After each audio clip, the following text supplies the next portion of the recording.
नरगिस एक मुकाबलाबाजी सी नज़र आ रही है, यानी कि एक जो जहां आपको कंपेटिबिलिटी पैदा करना है वहां आप एक दूसरे के साथ कंपटीशन सा पैदा कर रहे हैं और एक एक एक टकराव सा पैदा कर रहे हैं कि जी मेरी ये आइडेंटिटी है, तुम्हारी ये है, मेरी इंडिविजुअल कैपेसिटी है, तुम्हारी ये है। तो इससे एक वो जो एक आपस में कंपेटिबल होना है, मुताबिकत पैदा करना है, मिलजुल के रहना है, उस तसव्वुर को आँच आ रही है।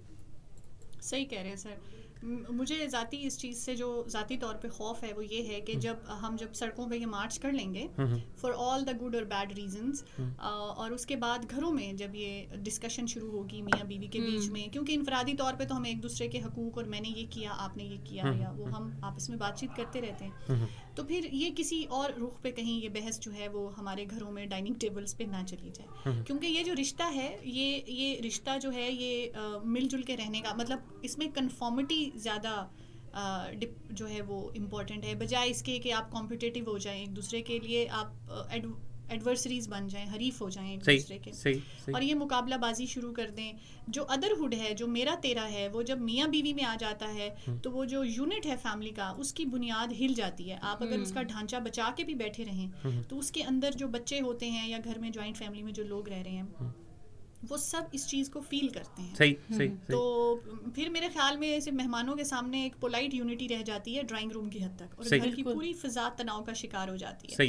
मेरा ज़ाती ये ख्याल है कि हजरत हैं या खातून, उनको जब एक दूसरे के साथ रहना है तो देखिए 7 अरब लोग हैं, 7 अरब में से आपको एक इंसान मिला है, अगर आप उस एक को भी नहीं समझ सकते तो फिर आपकी डिग्रीज, आपका विजन, आपकी अच्छाई, हर चीज क्वेश्चनेबल हो जाती है। तो एक दफा अपना पूरा मन लगाइए, अपना जी लगाएं, अपनी शादी को 10 साल तो दे ही दें, एक अशरा तो देना बनता है, अपने मन में डूब, क्योंकि समझते भी एक दूसरे को तो कुछ साल तो लगते हैं। जी नरगिस, मैंने कई ऐसे फैमिलीज भी देखी हैं कि हस्बैंड एंड वाइफ में इतनी ज्यादा कंपेटिबिलिटी होती है कि रश खाता है उनपे, शक्लें मिलने लगती हैं ना 20 साल जो लोग रह लेते हैं ना कि मतलब जहाँ बीवी है वहीं हस्बैंड का ने बैठना है, अगर वो बर्तन धो रही है तो उन्होंने साथ साथ सेट करने हैं, अगर वो कपड़े वॉश कर रही है साथ वो फैला रहे, मतलब मैंने इतनी ज्यादा देखा है ना कि वो फिर अच्छा लगता है। देखिए मैं ना I don't know personal example आपके प्लेटफॉर्म पे दी जा अब आपने देखा ना, आपने नाम भी लिया तो एक परिंदे का, तो मैना ही आपने कहा,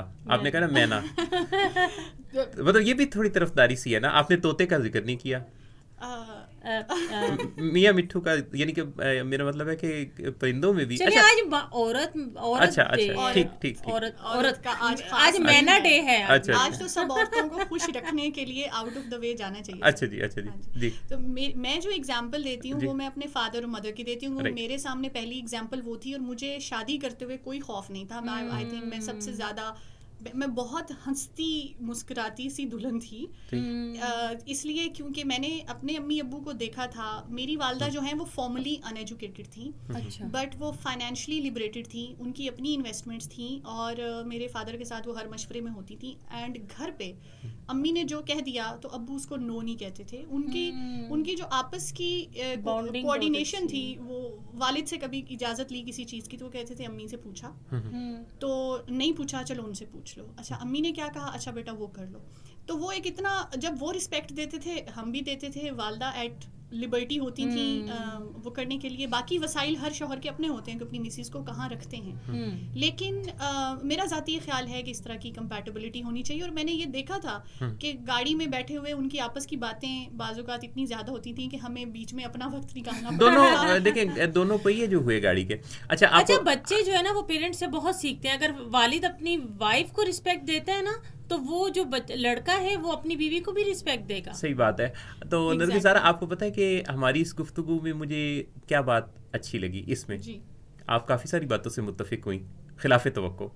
नहीं सर, मैं जाहिर बात है मैं क्यों मुत्तफिक नहीं होंगी, मैंने कहा ना मुकाबलाबाजी तो है ही। सही बात है, उसमें मुत्तफिक होंगे, वो एक अच्छी खातून है, वो मुत्तफिक होंगी। ट्रांजिशन अब आप जैसी थोड़ी है जो प्रमोट करते जाएंगे और वो भड़क उठेंगे और कहेंगे कि नहीं, मैं बड़ी रिस्पेक्ट करता हूँ इन तमाम नज़रियात की। हर एक की अपनी इंडिविजुअल कैपेसिटी में अपनी राय देने का पूरा हक हासिल है।